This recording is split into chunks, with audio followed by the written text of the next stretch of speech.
তুমি কি করছো? কি করছো? ঝাড় দিচ্ছ? কেন, নোংরা পড়ে আছে নাকি? কই নোংরা? ও তুমি এই কুরকুরেগুলো খেয়ে ফেলেছো, জন্য তুমি ঝাড় দিচ্ছ? ঝাড় দিয়ে ফেলো তাহলে, সুন্দর করে ঝাড় দেবে, সুন্দর করে ঝাড় দেবে।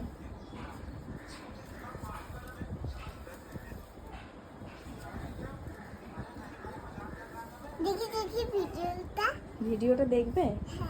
আগে ঝাড় দিয়ে নাও, তারপর তো ভিডিওটা দেখবে।